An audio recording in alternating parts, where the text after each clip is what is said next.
Halo, Assalamualaikum warahmatullahi wabarakatuh. Perkenalkan, nama aku Putri Anggraini Hasibuan. Aku mahasiswi Universitas Islam Negeri Sumatera Utara, Fakultas Dakwah dan Komunikasi, Prodi Manajemen Dakwah. Nah, di video kali ini aku ingin membahas sedikit terkait manajemen program dan kegiatan dalam dakwah demi memenuhi tugas mata kuliah Hadis Tematik Manajemen Dakwah. Nah, di slide pertama kita akan ngebahas apa itu definisi program dakwah.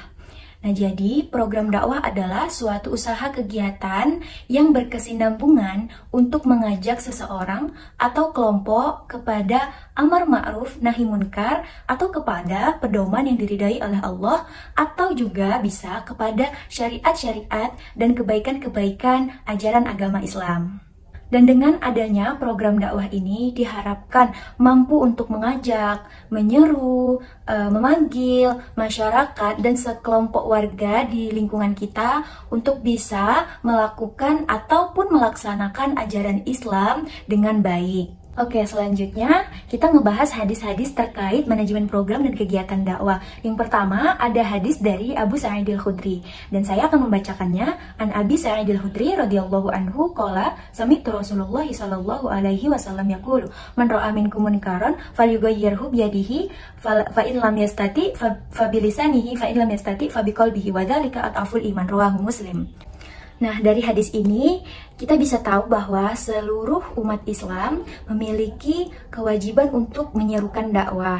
Mengapa? Karena merupakan hal yang memang dianjurkan sebagaimana yang juga tercantum di dalam Al-Quran, Quran Surah Ali Imran ayat 104. Wal takun minkum ummatun yad'una ilal khairi wa ya'muruna bil ma'rufi wa yanhauna 'anil fahsya'i wal munkar. Nah, jadi kalau kita memiliki kewajiban ini, kita juga harus memiliki manajemen program dan kegiatan dakwah yang akan kita lakukan. Karena kita memiliki kewajiban tersebutlah, kita harus tahu bagaimana memanajemenkan dan membuat program agar dakwah yang kita sampaikan dapat dimengerti dan dapat diterima oleh pendengar dengan baik. Nah, hadis yang kedua berbunyi, wa ani bani Mas'udin radhiyallahu anhu qala Rasulullah sallallahu alaihi wasallam man dalla ala khairin falahu mislu ajri fa'ili, akhrajahu Muslim. Nah, barang siapa yang menyeru kepada kebaikan, maka baginya pahala seperti orang yang mengerjakan. Nah, dari hadis ini berarti kita mendapatkan pahala sebagaimana kita menyeru kepada orang untuk berbuat baik.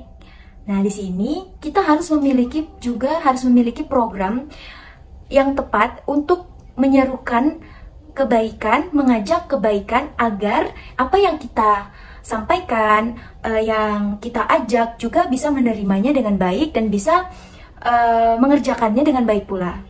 Nah, di tahap selanjutnya, di slide selanjutnya, kita ngebahas tentang perencanaan program kegiatan dakwah. Karena perencanaan itu merupakan tahap awal yang sangat-sangat penting untuk memastikan keberhasilan daripada program dakwah itu sendiri. Nah, dari perencanaan ini kita akan membahas beberapa poin. Poin yang pertama itu ada identifikasi tujuan. Di sini kita harus menentukan tujuan utama dari program dakwah. Misalkan kita meningkatkan pengetahuan agama, meningkatkan kualitas ibadah, kemudian meningkatkan iman, dan mengatasi masalah sosial. Nah, selanjutnya ada analisis kebutuhan. Kita mengidentifikasi kebutuhan apa,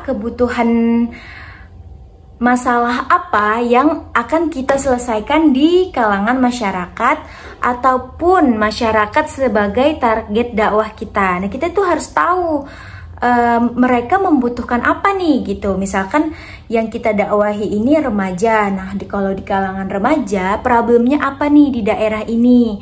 Apa yang perlu kita sesuaikan? Kita identifikasi kebutuhannya supaya apa yang kita sampaikan itu nyambung dan sesuai sama mad'u kita.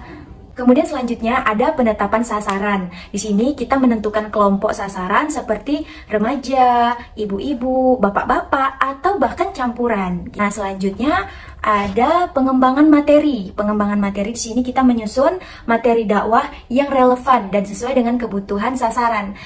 Sama seperti yang saya bilang tadi di sebelumnya, materinya harus kita sesuaikan nih dengan target masyarakat yang akan kita dakwahi. Nah, selanjutnya ada penentuan metode. Metode apa nih yang mau kita pakai untuk menyampaikan materi dakwah kita? Apakah diskusi, apakah halakoh, apakah ceramah, atau pelatihan, atau melalui media sosial.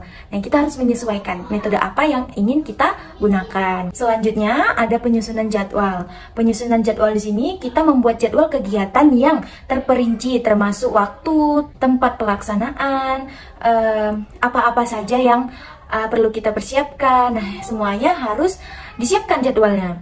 Nah, selanjutnya ada anggaran nih. Anggaran di sini kita menyusun biaya, keperluan apa yang perlu kita keluarkan. Nah, yang terakhir ada tim pelaksana. Di sini kita membentuk tim pelaksana untuk memastikan kegiatan yang kita lakukan itu berjalan dengan baik dengan adanya tim dan organisasi dari tim itu sendiri. Jadi, kita memiliki komitmen untuk menjalankan program tersebut.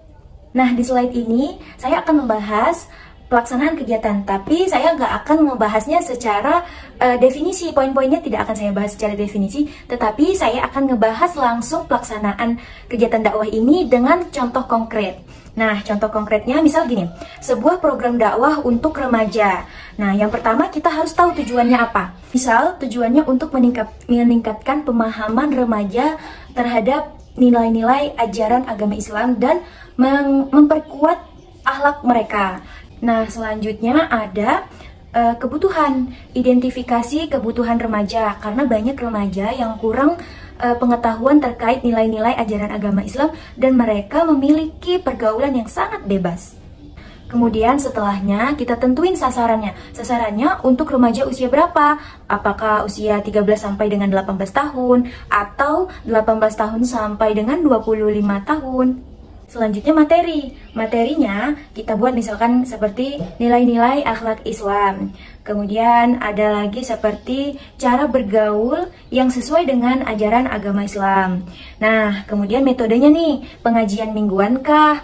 Atau ceramah bulanan? Atau kita buat halakoh setiap kali habis subuh? Atau bagaimana? Kemudian selanjutnya ada penjadwalan. Nah, kita jadwalkan nih pengajiannya kapan? Sabtu sore atau misalkan hari apa, tanggal berapa, waktunya kapan, begitu. Anggarannya kita memerlukan apa aja di kegiatan itu. Misal kita membutuhkan buku atau materi untuk cetak atau ada makanan ringannya. Nah, selanjutnya ada yang terakhir tim pelaksana. Nah, tim pelaksana ini seperti kita buat misalkan pemuda-pemudi ataupun remaja masjid ataupun pemuda-pemudi sekelompok organisasi pemuda-pemudi yang memiliki ilmu pengetahuan ajaran agama Islam yang baik. Nah, yang terakhir saya ada contoh bentuk program dakwah. Misalnya nih, ceramah, khutbah, penyampaian materi keagamaan di masjid atau di tempat-tempat lain. Kemudian ada pengajian. Pengajian di sini kayak kegiatan rutin seperti pengajian ibu-ibu, pengajian remaja, pengajian umum. Kemudian ada seminar atau loka karya. Nah, di sini kita berdiskusi, kemudian kita latihan, kemudian kita bertukar pendapat, membahas isu-isu keagamaan dan sosial, dan lain sebagainya. Kemudian ada lagi kegiatan sosial, misalkan kita melakukan bakti sosial, santunan anak yatim, dan kegiatan kemasyarakatan lainnya yang bernuansa Islami. Itu juga termasuk daripada program dakwah dan kegiatan dakwah. Kemudian yang terakhir ada media dakwah, mungkin dari YouTube atau dari TikTok seperti yang zaman pada sekarang ini. Kan banyak nih yang kita lihat juga di TikTok, di YouTube, sudah menggunakan akses media sosial untuk berdakwah.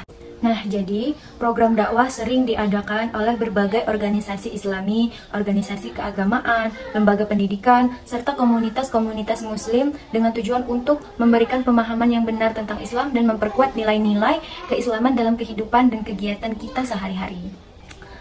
Di slide selanjutnya ada pilihan berganda untuk teman-teman yang menonton bisa memilih dan bisa dilihat daripada materi sebelumnya untuk menguji pemahaman dan kemampuan teman-teman terkait daripada apa yang saya jelaskan dan saya bahas ini.